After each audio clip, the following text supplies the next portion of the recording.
श्री कृष्ण कहते हैं, समय जब पलटता है तब सब कुछ पलट कर रख देता है।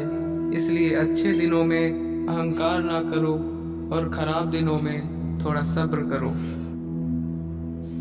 एक बार एक सुनार की मृत्यु के बाद उसका खानदान मुसीबत में पड़ गया।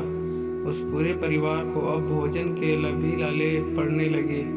एक दिन उस मृत सुनार की पत्नी ने अपने बेटे को नीलम का एक हार देकर कहा कि बेटा, इसे अपने चाचा की दुकान पर लेकर जाओ।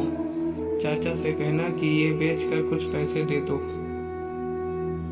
बेटा वह हार लेकर अपने चाचा के पास गया। चाचा ने उस हार को अच्छी तरह से देखा और उसे पलट कर भी देखा। फिर परख कर कहा कि बेटा, माँ से कहना कि अभी मार्केट में बहुत मंदी है। उन्हें कहना कि थोड़ा रुक कर बेचे तो इसके अच्छे दाम आएंगे।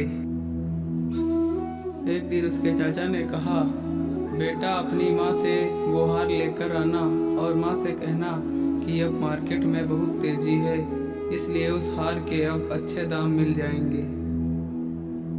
दूसरे दिन जब माँ से हार लेकर लड़के ने परखा तो उसने पाया कि वह हार तो नकली है। फिर उस लड़के ने हार को घर पर ही छोड़ दिया और वह दुकान लौट आया। लड़के से उसके चाचा ने पूछा कि बेटा, तुम वह हार नहीं लाए? लड़के ने कहा, चाचा, वह हार तो नकली था। तभी चाचा ने कहा, जब तुम पहली बार उस हार को लेकर आए थे तो उस वक्त अगर मैंने उसे नकली बता दिया होता तो तुम सोचते कि आज हमारे पर बुरा वक्त आया है, तो चाचा हमारी चीज को भी जाली बताने लगे। आज जब तुम्हें खुद ज्ञान हो गया है तो तुम्हें पता चल गया कि हार नकली है।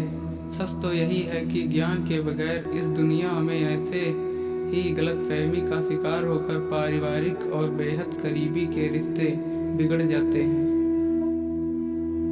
इसलिए किसी भी समस्या का समाधान करने के लिए ज्ञान का होना बहुत जरूरी है, क्योंकि ज्ञान के अभाव की वजह से बहुत बार हम गलतफहमी का शिकार बनते हैं। इसलिए समय रहते ही सच का जानना बहुत जरूरी होता है।